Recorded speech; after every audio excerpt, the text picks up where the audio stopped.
ہمیں جو ہے وہ ایسی طاقت، ایسی توانائی، ایسی قوت عطا کرے، اور آج بھی 72-73 گروہوں میں بٹکی ہوئی اور بہکی ہوئی امت حضور کے نام پہ آ جائے۔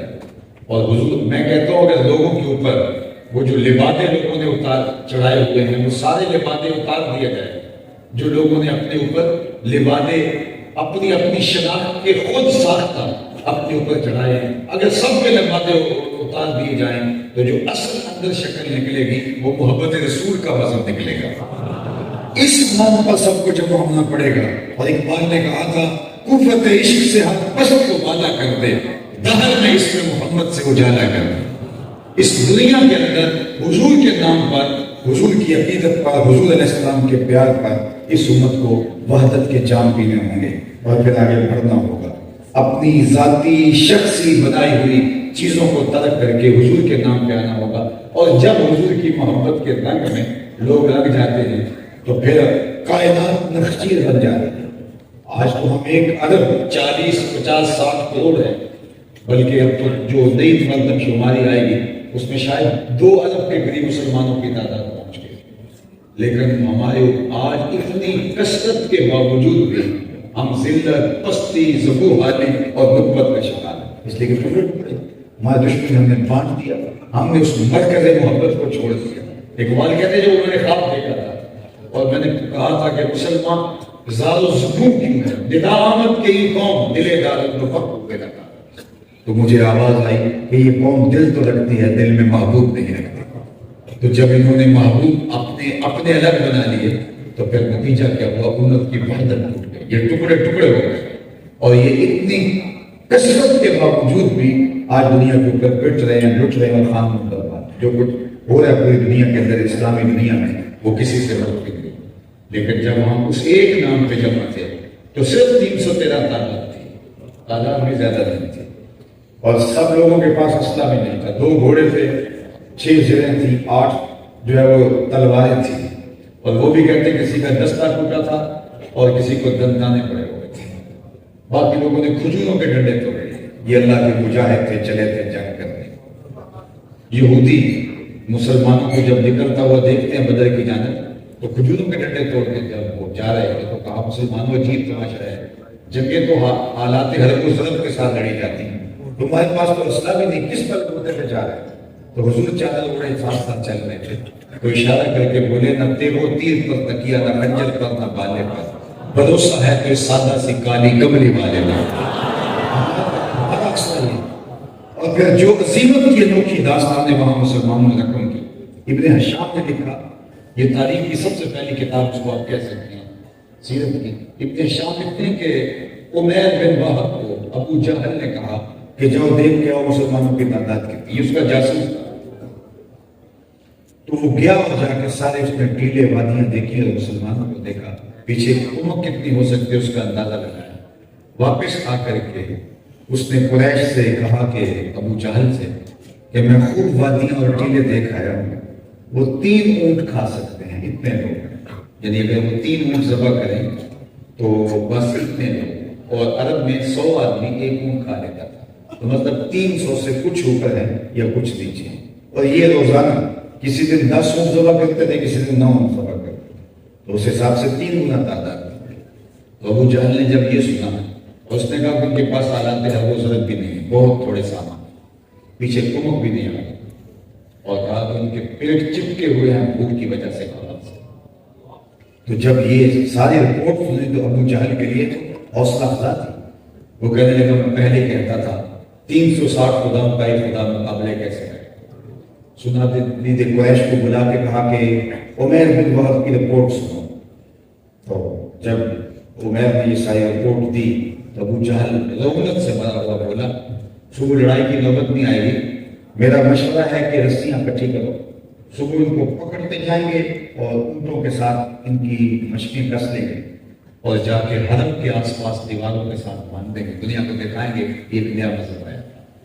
صبح لڑائی کی نوبت نہیں آنی، رسیاں اکٹھی کرو۔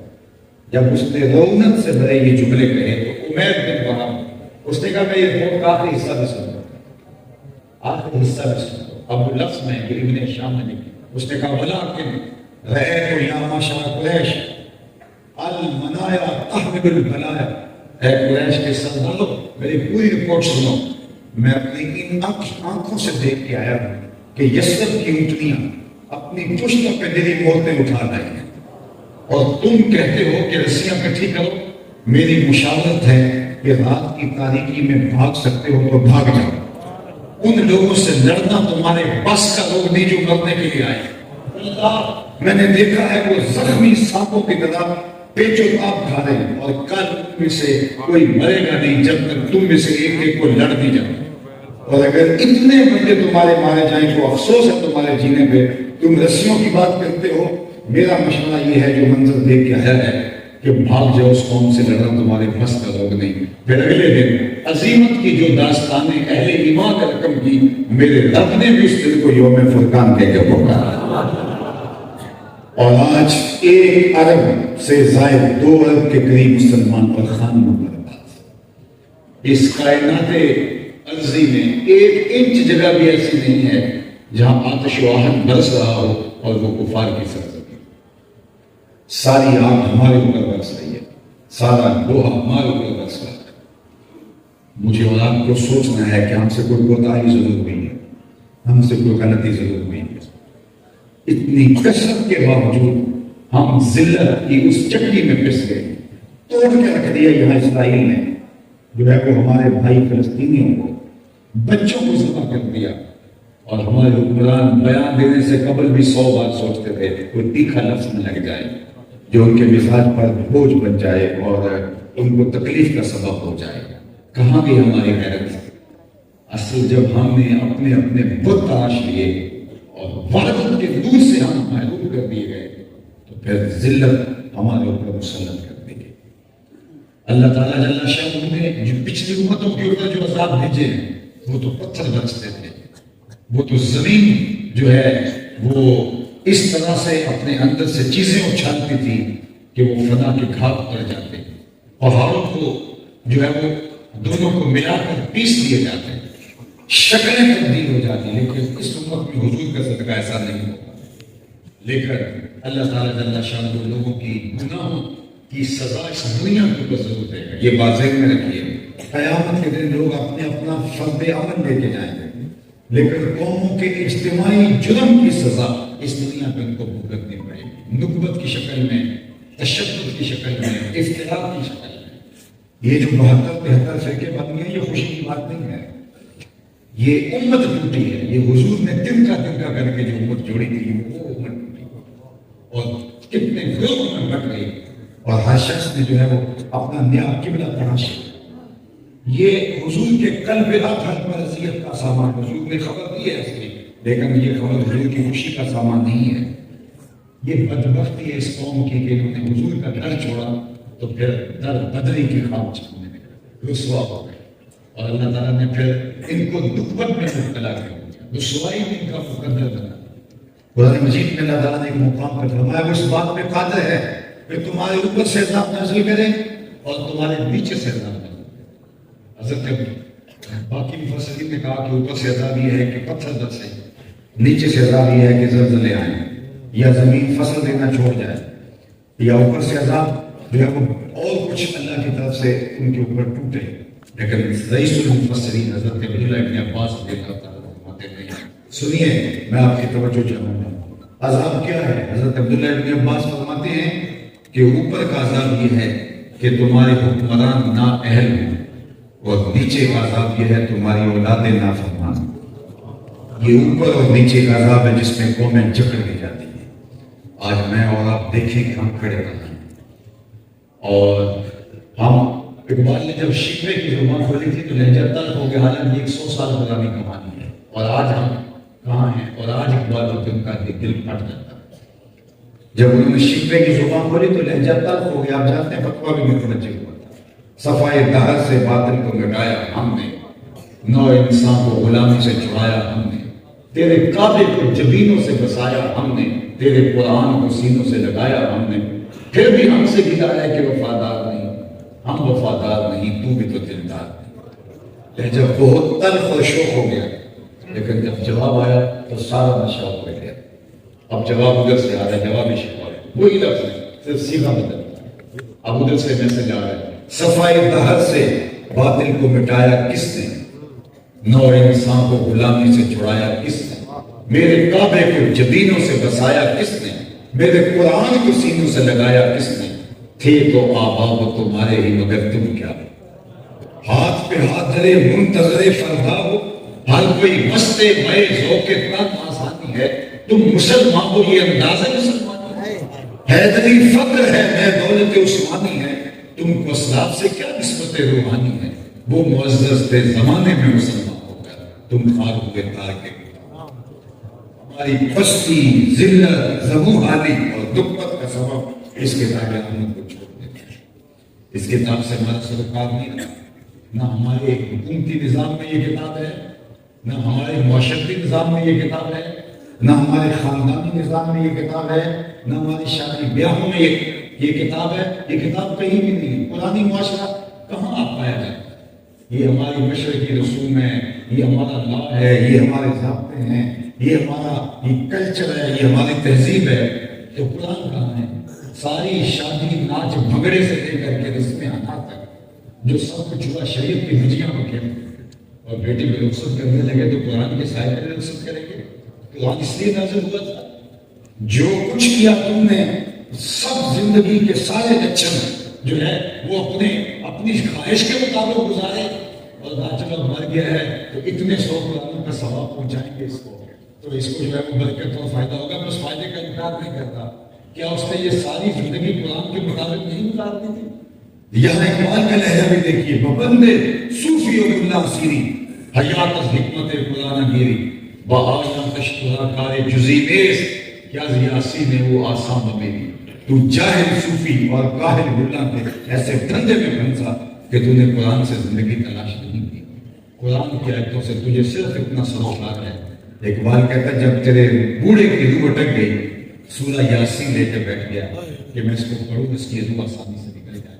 اقبال کہتے ہیں مجھے کوئی اعتراض نہیں ہے، اس کی روح آسانی سے نکلتی ہے، مجھے اس میں انکار بھی نہیں ہے، لیکن مجھے افسوس اس بات کا ہوا کہ اس قرآن سے بھی تم نے مزہ نہیں سیکھا. کاش قرآن سے جینا سیکھ گیا. اس کا حرف حرف زندگی بخش ہے، اس کا لفظ لفظ حیات آفرین ہے.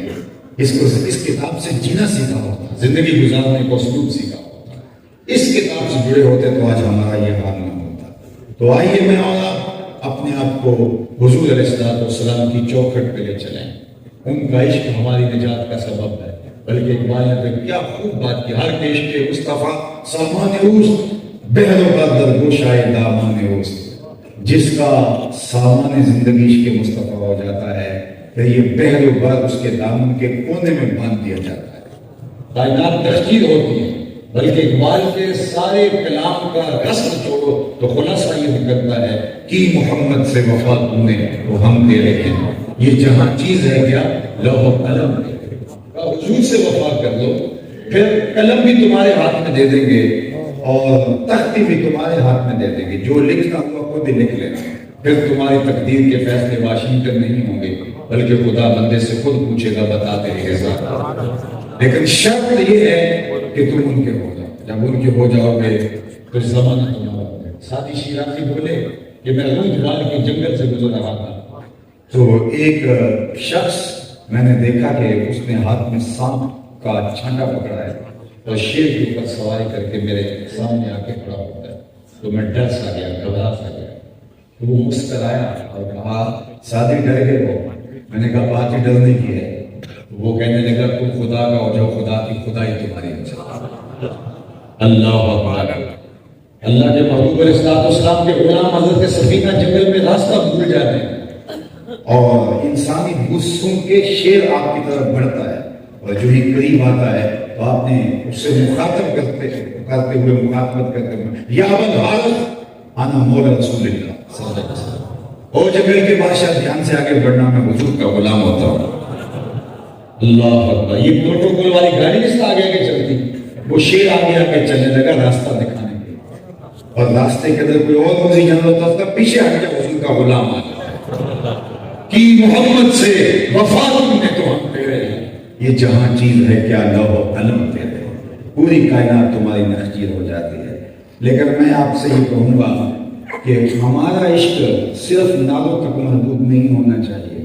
میں نالوں کا انکار نہیں کرنے بیٹھا، لیکن ہمارا عشق نالوں تک محدود نہیں ہونا چاہیے.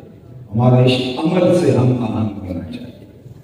ہمارا عشق صرف محبت کے کچھ مظاہر تک ہی محدود نہیں ہونا چاہیے، بلکہ عشق اپنے تقاضوں کے ساتھ جلوہ گر ہوتا ہے تو پھر اپنے راستے بناتا ہے. ایک روایت عرض کر کے اپنی گفتگو کو سمیٹ لیتا ہوں.